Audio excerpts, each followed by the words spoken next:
Before you immerse yourself in this incredible saga of destiny, delicious food, and a family reunited, make sure to subscribe to our channel, like this video, and comment below with where you're tuning in from. Your support empowers us to share more transformative and heartwarming stories. The Inheritance Dinner, a culinary challenge that unlocks generations of secrets. Imagine the impossible. A grieving millionaire offers his entire fortune for a single meal. Not a business deal, but a deeply personal plea to recreate a taste of lost childhood. But when the talented chef he hires, a woman with a hidden past and a dream of her own, arrives at his mansion, a mysterious phone call, and a long-dead grandmother set in motion a series of revelations that will change everything. What happens when food becomes a bridge between worlds, connecting not just two strangers, but generations of a family believed lost? Get ready for a story where every ingredient, every forgotten song, and every whispered memory leads to an astonishing discovery. A widower's desperate plea. It was a Tuesday afternoon in Charleston, South Carolina, one of those humid, stifling days where the very air seemed heavy. Isabella Izzy Morales walked through the historic cobblestone streets of the French Quarter, her backpack laden with kitchen tools and exotic spices. She had spent the last 3 years as an independent chef, preparing meals for affluent families, small weddings, and intimate events. It wasn't an easy life, but Izzy harbored a burning dream: to open her own restaurant serving authentic Creole cuisine. That day, she had a crucial appointment. Mrs. Eleanor Vance had commissioned her to prepare a special dinner for her husband. But upon arriving at the imposing address in her notebook, something felt off. The house was a majestic 2-story antebellum mansion with immaculately manicured gardens, but an unsettling silence enveloped it, as if uninhabited. Izzy checked the address once, twice, 3 times. Yes, it was the right place according to her notes. She took a deep breath and approached the main door, a heavy oak door with antique hardware gleaming under the sun. She raised her hand and knocked 3 times. The sound resonated throughout the house. A few seconds passed that felt like an eternity. Then she heard footsteps, slow but firm. The door opened slowly, and there he was, Mr. Julian Thorne, 35 years old, but with eyes that seemed to carry the weight of many more decades. He was tall, athletically built, with dark hair combed back and a perfectly trimmed beard. He wore an impeccable white linen shirt and dark trousers. But what struck Izzy most was his gaze. A profound sadness, as if he bore a sorrow he couldn't share with anyone. "Yes?" he asked in a grave but not hostile voice. "Good afternoon, sir. Excuse the intrusion. I'm here for the commission from Mrs. Eleanor Vance. She asked me to come prepare a special dinner for her husband," Izzy explained, showing her notepad. Julian stared at her, his eyes filled with an emotion she couldn't decipher. For a moment, the man seemed lost in thought, as if Izzy's words had awakened something very deep within him. "Eleanor," he murmured almost to himself. "Eleanor Vance was my grandmother. She passed away 3 months ago." Izzy's heart stopped for a second. A wave of sadness and confusion washed over her. How was that possible? The lady had spoken to her on the phone just last week, given her all the dinner details, and even paid half the fee in advance. "Oh my God, I'm so sorry, sir. There must be some mistake. I spoke with her last week," Izzy said, her voice trembling. Julian studied her intently. There was something in this woman's sincerity that moved him. For months, he hadn't spoken to anyone other than his lawyer and the cleaning staff. Loneliness had been his only companion since losing his grandmother, the only family he had left. "Please, come in," he finally said, stepping aside. "I think we need to clarify the situation." Izzy hesitated for a moment. Everything about the situation seemed strange. but there was something in that man's voice that reassured her. She stepped inside the house and gasped. The interior was magnificent. High ceilings with wooden beams, antique pine floors, furniture that seemed to hold countless stories. But what impressed her most was the absence of life. The house was beautiful, but it felt empty, like a museum where no one truly lived. "Please, sit down," Julian told her, gesturing to a spacious living room with leather armchairs. "Would you like some coffee? Fresh water?" "A glass of water would be nice, thank you," Izzy replied, still processing what was happening. Julian disappeared for a few minutes and returned with 2 glasses of fresh water, with ice and lemon. He sat opposite her, maintaining a respectful distance. "Tell me exactly what my grandmother told you," he asked softly. Izzy pulled out her notebook and began to read her notes. She told him about the phone call, about how Mrs. Eleanor had been very specific with the menu. Traditional seafood gumbo, red beans and rice, homemade cornbread, and for dessert, bread pudding with bourbon sauce. She had also given very precise instructions about the ingredients and preparation method. "She told me it was for a very special occasion," Izzy added, "that it was for someone she loved very much and who hadn't enjoyed a good home-cooked meal in a long time." Izzy's words touched something very deep in Julian's heart. These were exactly the dishes his grandmother used to prepare for him when he was a child, when his parents traveled for business and he stayed with her. These were the flavors of his childhood, the happiest memories of his life.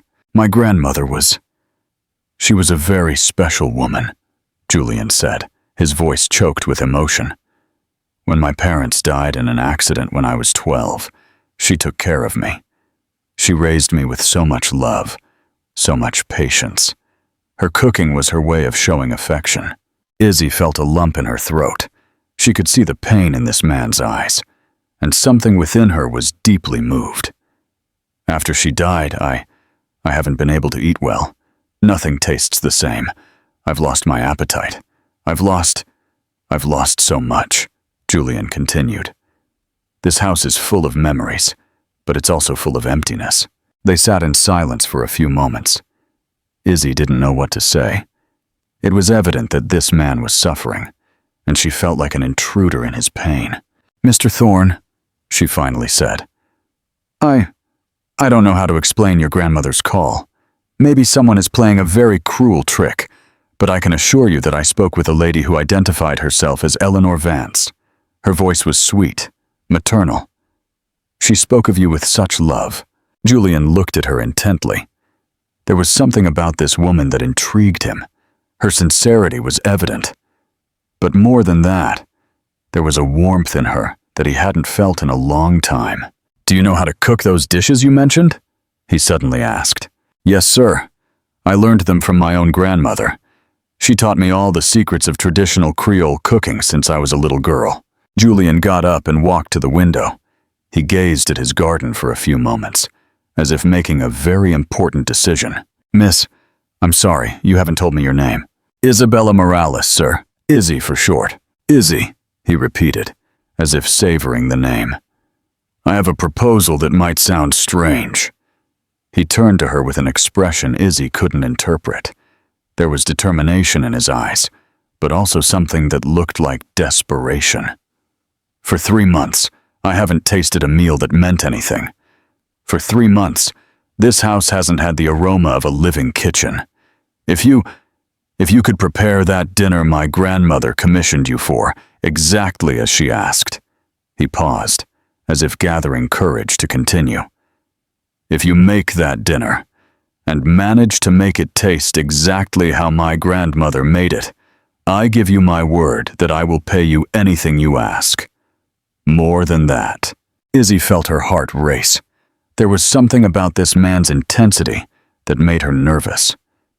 "If you can make that dinner bring back, even for one night, the flavors of my childhood, the happy memories with my grandmother."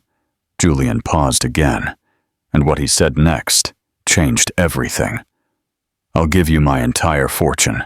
Izzy was speechless. She had heard him right. Was this man offering her his inheritance for a dinner? Mr. Thorne, I don't understand. Your fortune for a dinner? Izzy, I have more money than I could spend in my lifetime. I inherited the family businesses, properties, investments. But none of that has brought back the happiness I lost when my grandmother died. If you can make me feel, for one night, like the child I was when she cared for me, if you can give me back that connection to the only happy moments I remember, then all that money will have been worth it. The sincerity in his voice was overwhelming. Izzy could see that this man wasn't joking. There was such deep sadness in him that it moved her to tears. But sir, how can you be sure that I can't be sure of anything, he interrupted. But something tells me you're here for a reason. My grandmother always said there are no coincidences, only blessings in disguise. Izzy felt a chill. She had heard those very words from her own grandmother many times. Do you accept my proposal? Julian asked, extending his hand. Izzy looked at that outstretched hand. She knew that if she took it, her life would change forever. But something in her heart told her she had to. I accept, she finally said, shaking his hand. But not for the money, Mr. Thorne. I accept because I believe you need to remember that life can still be beautiful. Julian smiled for the first time in months, a small but genuine smile. So, when do we start? Right now, if you'll permit me. I need to go to the market to buy fresh ingredients. A dinner like your grandmother prepared can't be made with just anything. Perfect. Take my credit card, buy everything you need. And Izzy? Yes, thank you. It's been a long time since I had hope of feeling anything again. As Izzy left the mansion for the market, she couldn't believe what had happened in less than an hour. Her life had taken a completely unexpected turn. But what she didn't know was that the next 20 minutes in that kitchen would not only change her destiny, but would reveal a secret that would turn everything upside down. What do you think is the true meaning behind Julian's desperate offer of his entire fortune for a single meal? Do you believe his grandmother's phone call was a genuine miracle or a strange coincidence? Share your theories in the comments. A familiar kitchen, a shared history. The Charleston market was at its busiest when Izzy arrived with Julian's credit card in hand. Vendors hawked their goods. The aromas of spices mingled in the air, and she felt in her element. There was something comforting about being surrounded by fresh ingredients, by the life pulsating at every stall. "Morning, Missy!" shouted Mr. Beaumont, the seafood vendor. "What can I get for you today?" "I need shrimp, Mr. Beaumont, but not just any shrimp. I need the best you have, the freshest, the most flavorful," Izzy replied with determination. Mr. Beaumont looked at her with curiosity. He had known Izzy for years, but he had never seen her so focused, so determined. "Well now, young lady, what's got you so serious today?" "It's a very special dinner, Mr. Beaumont, perhaps the most important of my life." The vendor nodded with understanding. In the market, everyone knew that when someone spoke of a special dinner, it wasn't just about food. It was about love, memories, moments that could change lives. Izzy scoured every stall with the meticulousness of a scientist. She chose the largest, freshest shrimp and Dewey's sausages that gave off an unmistakable smoky aroma. Plump red tomatoes, firm white onions, garlic that released its essence when squeezed. For the rice, she chose long grain that looked perfect. For the beans, she looked for varieties with the exact texture. And for the cornbread, she bought the freshest cornmeal she could find, because she knew she had to make it from scratch. "And the spices?" the spice vendor asked. "For the gumbo, you'll need spices, right?" "Yes, but not just any spices. I need a real Creole spice blend, the kind that comes in old jars, the kind that tastes of history and home at the same time." The vendor smiled and pulled some glass jars with handwritten labels from under the counter. "This is the best I have. My cousin brings it directly from New Orleans. It's real spice, not those imitations they sell in stores. Izzy smelled the spices and knew immediately they were perfect. They had that sweet yet deep aroma that only artisanal spices can have. When she returned to the mansion, Julian was waiting for her at the door. He had changed his formal clothes for a casual shirt and jeans, but his expression was still that of a man carrying a heavy burden. "Did you find everything you needed?" he asked, helping her with the bags. "Yes, sir. But now I need to see the kitchen. Every kitchen has its own personality, its own way of cooking. I need to understand how yours works." Julian led her to the kitchen, and when Izzy entered, she gasped. It was a dream kitchen, a 6-burner stove, double ovens, a central marble island, cooking utensils that looked like works of art. But what impressed her most was how untouched it looked, as if no one had cooked there in a long time. "My grandmother was the only one who cooked here," Julian explained, as if he had read her thoughts. "After she died, I haven't been able to come in much. It brings back too many memories." Izzy walked around the kitchen, touching the surfaces, opening drawers, familiarizing herself with every corner. There was something strange, familiar about the space, as if she had been there before. But she knew it was impossible. "May I ask you something, Mr. Thorne?" "Of course, and please call me Julian." "Julian, did your grandmother always live here?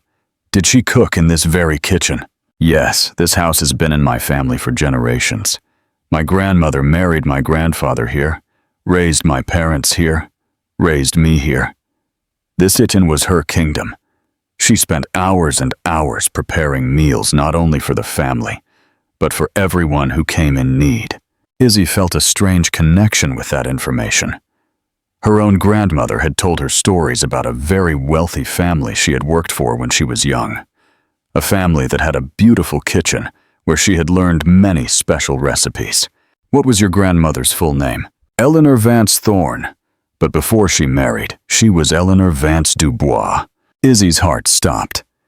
Eleanor Vance Dubois. That name sounded familiar, very familiar. Her own grandmother, Clara Morales, had told her many times about a very kind lady named Eleanor Vance, who had taught her secret gumbo recipes. "Julian, did your grandmother ever have employees in the kitchen? Someone to help her?" "Yes, my grandmother always had help. She used to say that the kitchen was for sharing, not for suffering alone." "Why do you ask?" Izzy decided not to say anything yet. It could be a coincidence, though she doubted it more and more. She decided to focus on the cooking. "All right, Julian, I need you to leave me alone for a few hours. Cooking is like praying. I need concentration and silence. Of course, I'll be in my study. If you need anything, just shout." When Julian left, Izzy was left alone in the kitchen. She took a deep breath and began to work. First, she put the shrimp in a hot pan. The aroma that was released immediately transported her to her grandmother's kitchen, where she had learned that cooking seafood was an art that required patience and love. While the shrimp cooked, she began to prepare the roux for the gumbo. She knew that the secret to good gumbo was not just in the ingredients, but in every step cooked with care. When the roux was ready, she began to chop the onion and garlic. Her hands moved with a precision that seemed instinctive, as if she knew exactly what to do. Then, something strange happened. As she chopped the onion, she began to hum a song. A song her grandmother used to sing to her when she was a child. A song that spoke of cooking with love to nourish the soul. But she didn't remember deciding to sing it. It just flowed from her. Suddenly, she heard footsteps. Julian had come downstairs and was standing at the kitchen entrance with an expression of utter astonishment. "What song is that?" he asked in a trembling voice. "It's a song my grandmother taught me." "Why?"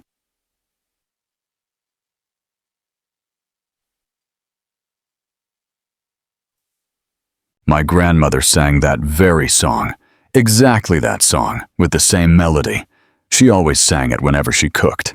Izzy stopped chopping. They both stared at each other, as if beginning to understand something they couldn't explain. "What was your grandmother's full name?" Julian asked. Clara Morales Dubois," Julian murmured. "Was Dubois her maiden name?" "Yes. She was the daughter of Mrs. Genevieve Dubois and Mr. Louis Dubois." Julian turned pale. He walked towards Izzy slowly, as if he couldn't believe what he was hearing. "Izzy, my grandmother was Eleanor Vance Dubois, daughter of Mrs. Genevieve Dubois and Mr. Louis Dubois." The world stopped for both of them. Izzy felt her legs tremble. "That means that our grandmothers were sisters?" Julian completed. "Our grandmothers were sisters." Izzy leaned on the marble island. Everything was starting to make sense. The phone call from Eleanor Vance, the exact address, the specific recipes, the song she had started humming without thinking. "But that means we are," Izzy began to say. "Cousins. We're cousins," Julian said, approaching her. "But how is that possible? How did we never meet?" Izzy remembered her grandmother's stories. Clara had told her that she had an older sister who married a very wealthy man, but that after the wedding, the two families had grown distant. Social class differences, pride, misunderstandings that had become insurmountable barriers. "My grandmother told me she had a sister who married into a very rich family, but they lost touch afterwards, and she always regretted not being able to maintain the relationship. My grandmother also told me about a younger sister who married a humble man. She always said it was one of her great sorrows not to have been able to keep the family together." They both fell silent, processing the magnitude of what they had just discovered. But then Izzy realized something else. "Julian, do you think the phone call was from my grandmother, from the afterlife?" It seemed impossible, but they both knew that there were things in life that couldn't be explained by logic. Love, family, the bonds that unite people beyond death. "Maybe she wanted us to meet," Izzy said softly. "Maybe she wanted the family to reunite." Julian nodded. There were tears in his eyes, but for the first time in months, they weren't tears of sadness. "Izzy, I don't know what to say. All my life I've been alone. I thought I had no family, that when my grandmother died, I was completely alone in the world." "You were never alone, Julian, never. I've always been here. We just didn't know it." They hugged then, an embrace that healed years of loneliness, pain, and emptiness. It was the hug of two souls who had found their place in the world. But when they separated, Izzy remembered something important. "Julian, I still have to finish dinner. Now more than ever, I have to cook that perfect dinner. It's no longer just about the fortune. It's for our grandmothers, for family, for everything it means." Yes, of course, but Izzy, now that we know we're family, you don't need to cook for the fortune anymore. Everything I have is yours anyway."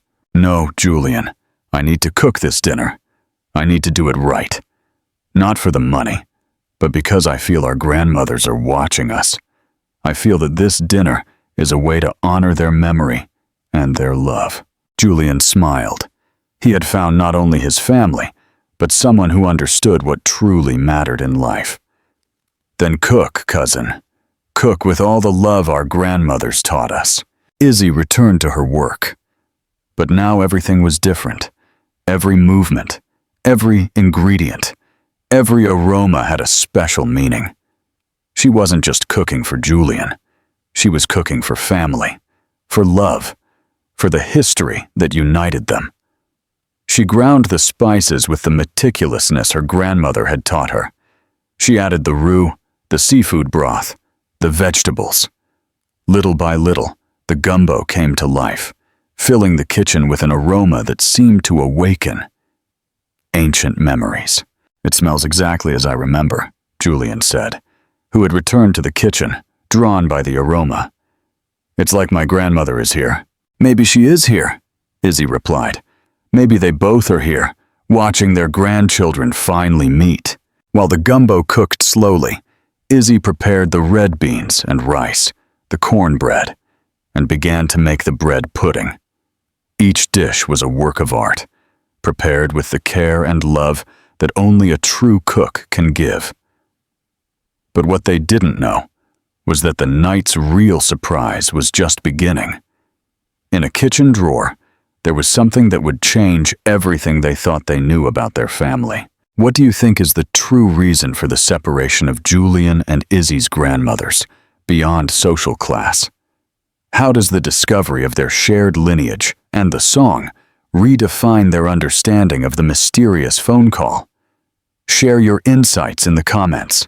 A hidden legacy unveiled, as the gumbo simmered, filling the kitchen with an aroma that seemed to awaken ancestral memories. Izzy reached for a cloth to wipe her hands.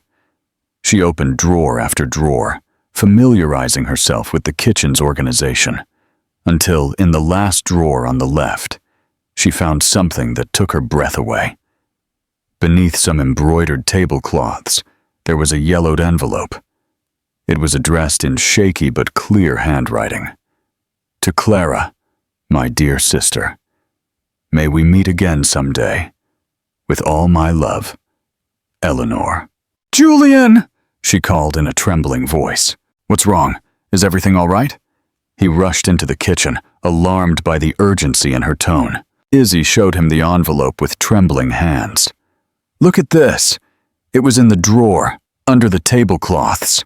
Julian read the address on the envelope and turned pale. It's my grandmother's handwriting. I'd recognize her writing anywhere. But how is it possible there's a letter for your grandmother here? I don't know. Do you think we should open it? I think my grandmother left it there for us to find. For you to find. With reverential care, Izzy opened the envelope. Inside were several sheets of paper, written in the same careful hand. She began to read aloud. Clara, my heart's sister. If you are reading this letter, it means that fate has finally found a way to reunite our families. I have kept this letter for 40 years, waiting for the right moment to send it to you. But I never found the courage. When you left this house after that terrible fight we had, my heart broke into 1,000 pieces. I was young, proud, and I thought I was right about everything. I thought my marriage to Arthur made me better than you, that my new life gave me the right to judge your decisions. How wrong I was, my sister. How blind I was to pride, and how deaf to love. All these years I have lived with the weight of our unsaid words, of the hugs we didn't share, of the recipes we didn't pass on. When my son Robert was born, the first thing I wanted was to call you and tell you. When Robert got married, I wanted you to be there. When my grandchildren were born, I wanted them to meet their Aunt Clara. But time passed, and the distance grew wider and wider. I asked about you, sister. I learned that you married John Morales, that you had beautiful children, that you were happy. I also learned that you became an extraordinary cook, that people spoke of your dishes as if they were blessings. I was so happy for you, but it also hurt to know that you had managed to be happy without me. It was a selfish pain, I know, but it was real, Clara. I want you to know that every day of my life I have thought of you. When I cooked, I remembered our afternoons together, learning Mom's recipes. When I saw my grandchildren play, I remembered how we used to play in Dad's yard. When I laughed, I remembered your laughter, which was always livelier than mine. Now that I am old, and know my time is approaching, I want to ask for your forgiveness. Forgive me for my pride. Forgive me for my silence. Forgive me for all the years we lost because of my stubbornness. I also want to tell you something very important. I saved all the recipes we learned together. All of them. I wrote them in a special notebook, thinking that one day I would send them to you, thinking that one day our children or our grandchildren could share them. The notebook is hidden behind the cookbooks, on the top shelf, if anyone from your family ever comes to this house. Please take it. They are our recipes, Clara. They are the story of our family, my sister. If there is life after death, If there is a way for souls to communicate, I swear by all that is sacred that I will find a way to reunite our families. I swear that love will be stronger than pride. I love you, Clara. I have always loved you. I will always love you. Your sister, who never forgot you, Eleanor. P.S. I have left instructions in my will so that if someone from your family ever appears, they are treated as what they are, true family. Izzy finished reading with tears rolling down her cheeks. Julian also cried, moved by his grandmother's words. My God, Izzy murmured. All her life thinking about my grandmother. All her life with a broken heart over that fight. What fight? Do you know what she's talking about? Julian asked. My grandmother told me something once.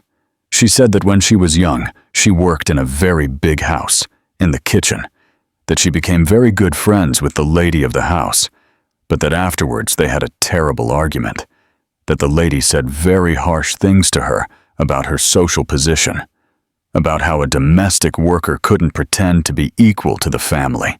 It can't be. Julian sat heavily in a chair. My grandmother said that to your grandmother? According to my grandmother, yes. That's why she left and never came back. That's why she never wanted to know anything about that family. But Izzy, that doesn't make sense. My grandmother wasn't like that. She was the most humble and kind person I knew. People change, Julian. Regret changes people. Your grandmother wrote this letter when she had already learned from her mistakes. Julian nodded, understanding the complexity of the situation. The notebook. Do you think it's still where the letter says? They both ran to the cookbook shelf. Julian, who was taller, reached for the books on the top. And indeed, behind a French cookbook was a hardback notebook, green in color, with its corners worn from years. Izzy opened it carefully. The first page read, Recipes of the Dubois Vance family, for Clara and Eleanor, and for all generations to come. The pages were full of recipes written in two different handwritings, some in Eleanor's hand, others in a more youthful hand that must have been Clara's. Look at this, Izzy said, pointing to a page. Grandma Genevieve's gumbo. Clara says you have to cook the roux until it smells like heaven. Eleanor says the secret is in the New Orleans spices. They cooked together, Julian murmured. They were a team. They continued leafing through the notebook. There were recipes for all the traditional Creole dishes, but also small stories, personal notes, family memories written in the margins. On a page dedicated to bread pudding, there was a note that read, Clara makes the best bread pudding in the world. She says the secret is to make it with love and patience, like everything good in life. On another page, dedicated to homemade cornbread, it was written, Eleanor says cornbread is like friendships. You have to make them with care, with time, and you should never let them get stale. This notebook is a treasure, Izzy said. It's the story of our family written in recipes. And now it's yours, Julian said, as it always should have been. But then Izzy realized something. The aroma of the gumbo had changed. She rushed to the stove and saw that it was perfectly cooked, with the perfect dark color and the exact consistency. The dinner! With all the excitement of the letters, we almost forgot about dinner. We didn't forget, Julian said. I think the grandmothers were making sure everything turned out perfect while we read their words. Izzy finished preparing all the dishes. The red beans and rice were fluffy and perfectly seasoned. The cornbread had the deep flavor that only comes with time and patience, and the bread pudding had a silky texture her grandmother had taught her. Are you ready? Izzy asked. I've never been more ready for anything in my life, Julian replied. They served dinner in the main dining room. It was a mahogany table that could seat 12, but that night it would be intimate for 2. Izzy had set the table with the fine china she found in the pantry, candlesticks with lit candles, and in the center, a photo of the 2 grandmothers that Julian had brought down from his bedroom. When Julian took the first bite of the gumbo, he closed his eyes, and for a moment Izzy feared something was wrong. But when he opened them, he had tears of happiness. "It's exact," he said with a broken voice. "It tastes exactly as I remember, as if my grandmother herself had cooked it." "Because she did cook it," Izzy said softly. "Through me, using my grandmother's hands and the hearts of both." They ate in silence for several minutes, savoring not only the food, but the moment, the connection, the miracle of having found family where they thought there was none. "Izzy," Julian finally said, "I want to keep my promise. I want to give you my fortune, but not as payment for a dinner, but as what is rightfully yours. We are family, and family shares everything." "Julian, I can't accept that. I didn't cook for the money, I cooked for love." "I know. That's why you have the right to receive it. My grandmother always said that true wealth is found when you give without expecting anything in return." Izzy looked at him intently. There was absolute sincerity in his eyes. "What do you propose?" "I propose we become partners. You have the culinary talent I never had. I have the resources you need to make your dreams come true. How about we open that restaurant you've always dreamed of, not as employee and boss, but as family, as equal partners?" Izzy's eyes filled with tears. Her lifelong dream, the traditional Creole restaurant, could become a reality. "Are you sure?" "I've never been more sure of anything. Besides, I think our grandmothers are listening, and I think they're very happy with this idea." At that moment, a gentle breeze entered through the window, moving the candle softly. It hadn't been open before. "I think you're right," Izzy said, smiling. "I think they're here with us." They raised their glasses of iced sweet tea to toast their new partnership, their reunited family, the love that had triumphed over time and pride. But the night still had one more surprise in store for them, something neither of them expected. And that would change everything once more. What is the most powerful revelation within Eleanor's letter? And how does it challenge Julian and Izzy's previous understanding of their family history? How does the discovery of the recipe notebook and its contents solidify their bond and their shared purpose? Share your insights in the comments. The grand opening and a long-lost family. After finishing the most significant dinner of their lives, Izzy and Julian sat in the main living room with the recipe notebook between them, reviewing the family stories written on those yellowed pages. The night had brought a connection neither of them had expected, but fate still had more surprises in store. "Do you know what strikes me as strange?" Izzy said, gently closing the notebook. "That your grandmother mentioned instructions in her will about my family. Do you know anything about that?" Julian frowned. He vaguely remembered his lawyer mentioning something about special clauses in his grandmother's will, but in his grief over the loss, he hadn't paid much attention to the legal details. "Now that you mention it, Mr. Thompson did say something about special provisions, but I was so devastated by my grandmother's death that I told him we'd talk about it later. I never went back to ask him. Do you think we should call him, even if it's late?" "Maybe. No, better. Let's go to his office tomorrow. But tonight is ours, our reunited families." However, as if the universe had been listening to their conversation, the house phone began to ring. Julian looked at the clock. It was 11 o'clock at night. "Who could be calling at this hour?" he murmured, heading for the phone. "Hello? Julian, it's Thompson. I'm sorry to call so late, but I couldn't sleep. I have very important information about your grandmother's will that I haven't been able to give you." Julian felt a chill. It was as if everything was orchestrated by a higher power. "Mr. Thompson, what a coincidence you're calling. We were just talking about that. Can you come now? It's very urgent." "It's 11 o'clock at night, Julian. Please, Mr. Thompson. It's about the Dubois Morales family. I think I found the person my grandmother mentioned in the special clauses." There was a silence on the other end of the line. "You found someone from the Dubois Morales family? Are you sure?" "Completely sure. She's here with me." "My God, I'm coming right over. Don't move from your house. This is extraordinary." 20 minutes later, Mr. Thompson was at the mansion's door.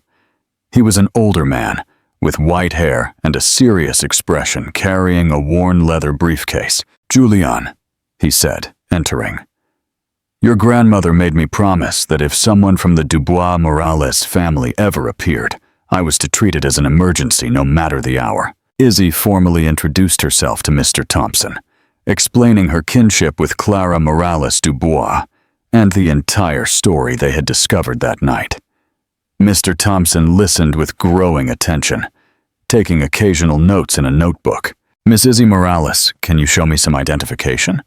Any document that proves your kinship with Clara Morales?" Izzy took out her driver's license, which clearly showed her full name. "Isabella Morales Dubois. My middle name is Dubois because it's my grandmother Clara's maiden name," she explained. Mr. Thompson examined the document carefully. Then he checked some papers in his briefcase. "Perfect. Everything matches the information I have. Julian, Izzy. What I'm about to tell you will change your lives forever." He sat in the main armchair and opened his briefcase, taking out a thick folder. "6 months before she died, your grandmother asked me to draft a very special will, in addition to the main will you already know. Julian, there's a supplementary will that is only activated if someone from the Dubois Morales family appears." "A supplementary will?" Julian asked. "Yes. Your grandmother had a personal fortune that she had kept separate from the family assets. A fortune she had been saving for 40 years, with a very specific purpose." Mr. Thompson took out several documents and placed them on the coffee table. "Eleanor Vance Thorne had a personal bank account with $3 million. She also had investments in government bonds worth $2 million more, and she had secretly purchased a property in the historic center of Charleston." Izzy and Julian looked at each other in astonishment. "What did my grandmother want all that money for?" Julian asked. "For this," Mr. Thompson said, taking out a sealed letter. "She asked me to read this letter only in the presence of a descendant of Clara Dubois Morales." He carefully broke the seal and began to read. "If you are hearing this letter, it means that my Clara has finally returned home, even if through her family. For 40 years, every dollar I could save, I put aside thinking of this moment. Every investment I made, every sacrifice I imposed on myself, was to repair the damage I caused with my pride. Clara, my sister. If your family is hearing this, I want you to know that this money is for you. It is my way of asking for forgiveness for all the lost years, for all the opportunities for love I squandered. But more than that, it is my way of ensuring that our families are reunited, not just in heart, but in deeds. Julian, my dear grandson, I ask you to share this inheritance with Clara's family. I ask you to see this fortune as what it is, the bridge that finally unites our families. And if possible, if fate allows, use this money to create something beautiful together, something that honors our family tradition, our love for cooking, our desire to feed not only the body, but the soul of people. The property in the historic center I bought specifically for this purpose. It is a perfect colonial building for a restaurant. I bought it thinking that perhaps one day our families could create together the traditional Creole restaurant that Clara always dreamed of. Yes, I knew of her dream, through mutual acquaintances. I always knew about Clara's life. I knew she was an exceptional cook. I knew she dreamed of having her own place. I knew she deserved all the good life could give her. This money is your inheritance, Clara's family. It is the love I could not express in life, transformed into the opportunity to fulfill dreams." Mr. Thompson stopped reading. The silence in the room was profound, only interrupted by Izzy's suppressed sobs. "I can't believe it," she murmured. "All this time, she was thinking about my grandmother. All this time she was preparing the way for this moment." "There's more," Mr. Thompson said. "The property she speaks of is located on the corner of King Street and Broad Street, right in the heart of the historic center. It's a 1,000-square-meter building, completely restored, with all permits to operate as a restaurant. Julian got up and walked to the window. He was overwhelmed by his grandmother's generosity, but also by the responsibility this entailed. "Mr. Thompson, what do we have to do for Izzy to receive this inheritance?" "I just need both of you to sign some documents, accepting the conditions of the will. The conditions are simple. The money and the property are divided equally between the two families and must be used for a joint project that honors the memory of the two sisters." Izzy paused thoughtfully. Everything seemed too good to be true. "Mr. Thompson, may I ask something? How did Grandmother Eleanor know my family would want a restaurant? How did she know about my grandmother Clara's dream?" Mr. Thompson smiled mysteriously. "Your grandmother Eleanor had her ways of staying informed. Charleston is big, but the community of traditional cooks is small. Eleanor knew that Clara had passed on her love of cooking to her children and grandchildren. She knew that at some point, someone from the family would seek to fulfill that dream. It's as if she planned all this," Julian said, "as if she knew exactly how things would happen." "Grandmothers always know more than they let on," Mr. Thompson replied. "Eleanor once told me, true love always finds a way to manifest itself, even after death." Izzy and Julian looked at each other. In their eyes, there was emotion, gratitude, but also a new determination. "What do you say, cousin?" Julian asked. "Are you ready to open our grandmother's restaurant?" "I'm ready," Izzy replied firmly. "But not just a restaurant. I want it to be a place where families gather, where traditions are kept alive, where people feel at home, and I want it to be a school too." "Yes," Julian added, "a place where we teach new generations to cook like our grandmothers, so the recipes are never lost. Traditional cooking classes on Saturdays and 1 day a week, free meals for families who can't afford it, just like my grandmother did. Just like my grandmother did too." That night they returned to the mansion with their hearts full of plans and dreams. But before going to sleep, Izzy wanted to prepare one last meal in the kitchen, where everything had begun. "What do you want for dinner?" she asked Julian. "Whatever you want to make. I completely trust your cooking now." Izzy decided to prepare something simple, but full of meaning. Shrimp and grits with Creole sauce, red beans and rice, and iced sweet tea. Everyday food, but made with the love that transforms the ordinary into the extraordinary. While she cooked, Julian watched her from the kitchen island. There was something hypnotic about watching Izzy work. Her hands moved with a natural grace, as if they were born to cook. And the most beautiful thing was that, as she cooked, she softly sang the same song she had sung the day before. "You know what?" Julian said. "I don't think I've ever seen anyone cook with so much love in every movement. My grandmother taught me that cooking without love is just mixing ingredients. But cooking with love is creating memories. And you, cousin, you create beautiful memories." When they finished dinner, they stayed in the kitchen talking about plans for the restaurant until very late. They had decided they would open in 3 months, enough time to make the necessary renovations and perfect the menu. "Tomorrow we start full throttle," Julian said. "We'll hire architects, designers, chefs, waiters. We're going to make the most beautiful restaurant in Charleston, and the most full of love. And the most full of stories," Izzy added. That night, for the first time in months, Julian slept deeply. He no longer felt alone. He no longer felt his life had no purpose. He had found family. He had found a dream. He had found a reason to wake up every morning with enthusiasm. And Izzy, in the guest room Julian had insisted she use, also slept as she hadn't slept in years. Her lifelong dream was about to come true. But more than that, she had found something she didn't know she was looking for, a true family. But fate still had one last surprise in store for them. A surprise that would arrive with the restaurant's very first customer and teach them that some miracles are even greater than we can imagine. What does the revelation of the supplementary will and the great-grandmother's long-held plan signify for Julian and Izzy's destiny? How does their decision to open the two sisters' kitchen of the soul honor their family's past and create a new legacy? Share your insights in the comments. 3 months later, the two sisters' kitchen of the soul was ready to open its doors.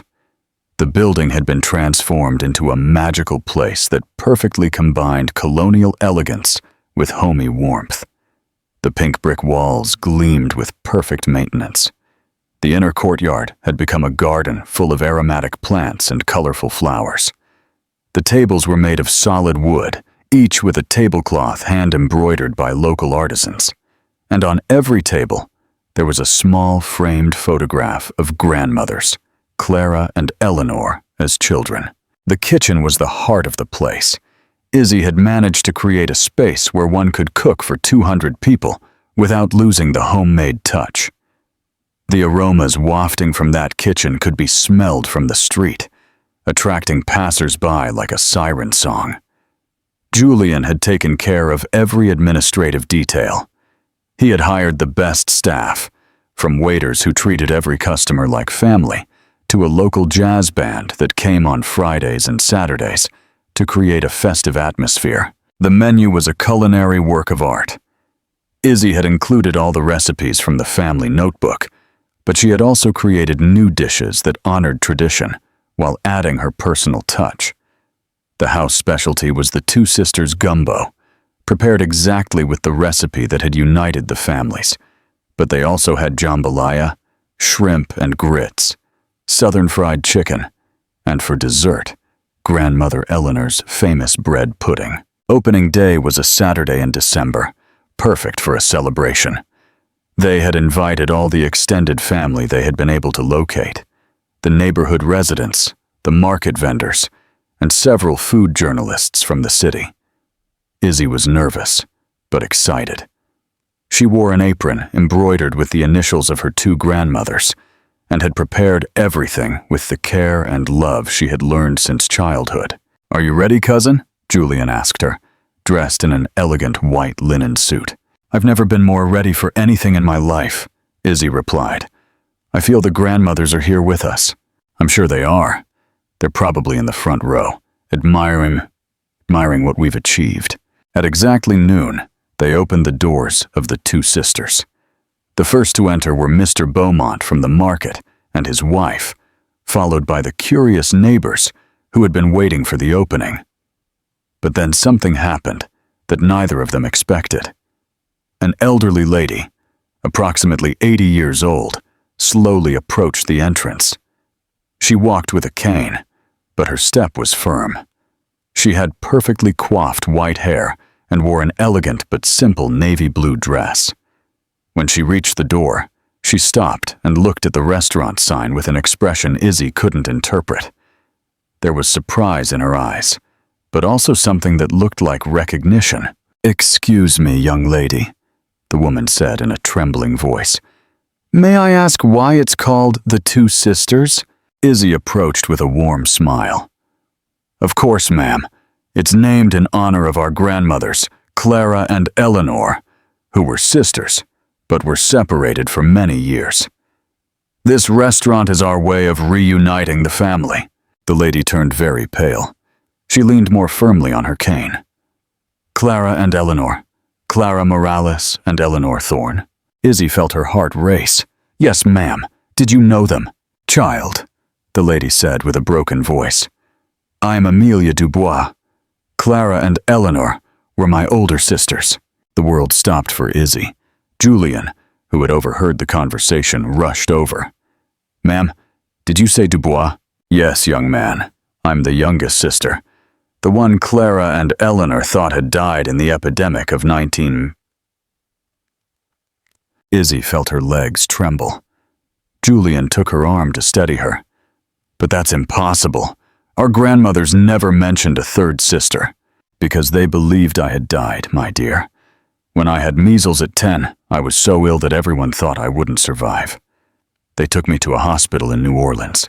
and when I finally recovered, my sisters had already left our hometown. Clara had married, Eleanor too.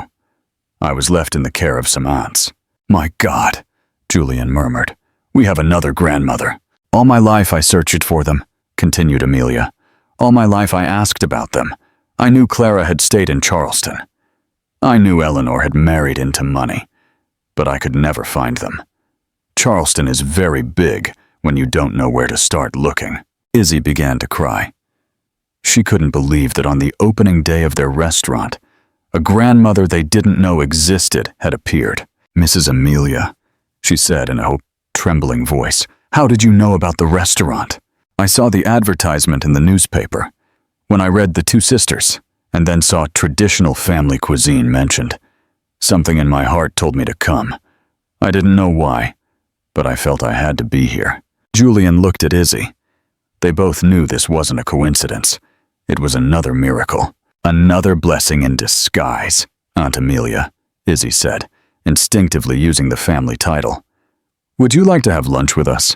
Would you like to try the food your sisters taught our family to make?"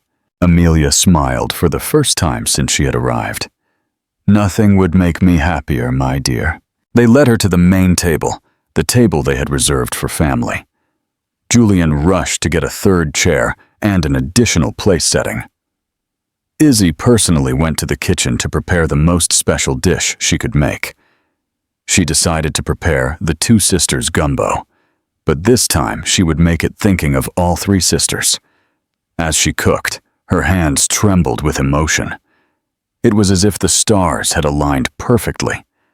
The most important day of her professional life had also become the most important day of her family life. When she served the gumbo, Amelia took the first bite with her eyes closed. Tears began to roll down her cheeks. "It tastes exactly how Mama Genevieve made it," she said with a broken voice. "Exactly the same.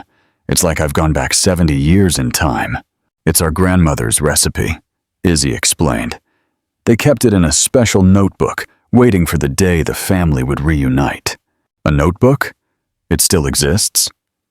Julian rushed to get the notebook they had brought to the restaurant, to keep it always nearby.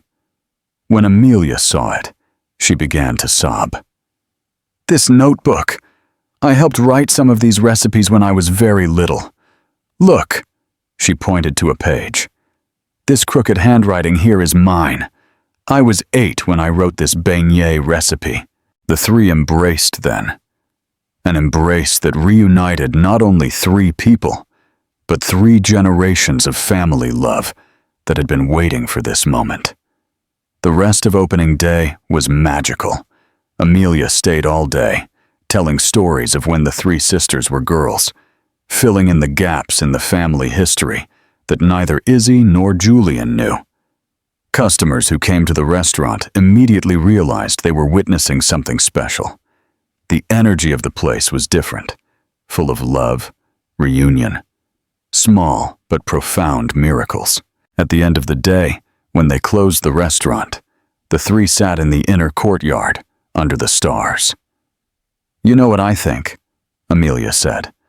"I think Clara and Eleanor orchestrated all this from wherever they are. I think they made us find each other." "I'm sure of it," Izzy replied. "Everything has been too perfect to be a coincidence."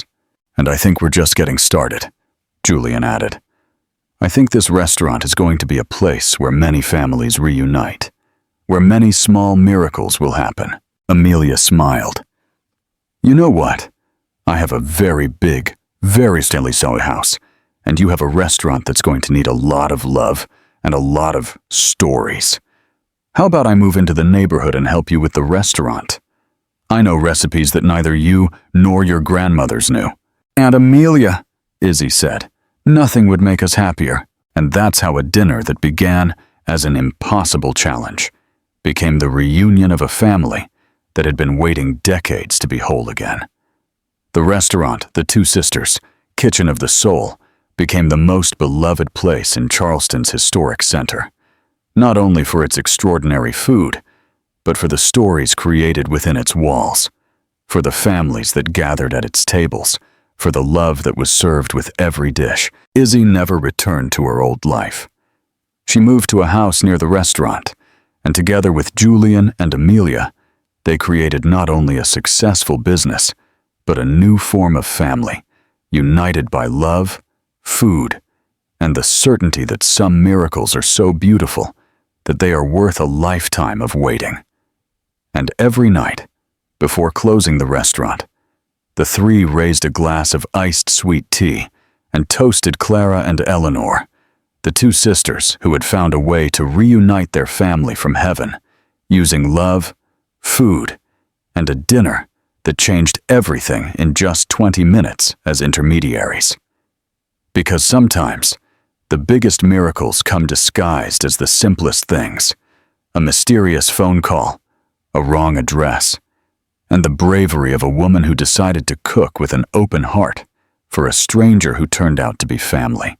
And so ends the story of how a dinner changed not only two lives, but restored a family's place in the world, proving that true love always finds a way to manifest itself, even if it has to wait generations to do so. What an incredible journey of family, fate, and culinary magic. What was the most surprising revelation in this entire story for you? Share your final thoughts and tell us what country you're reading from in the comments.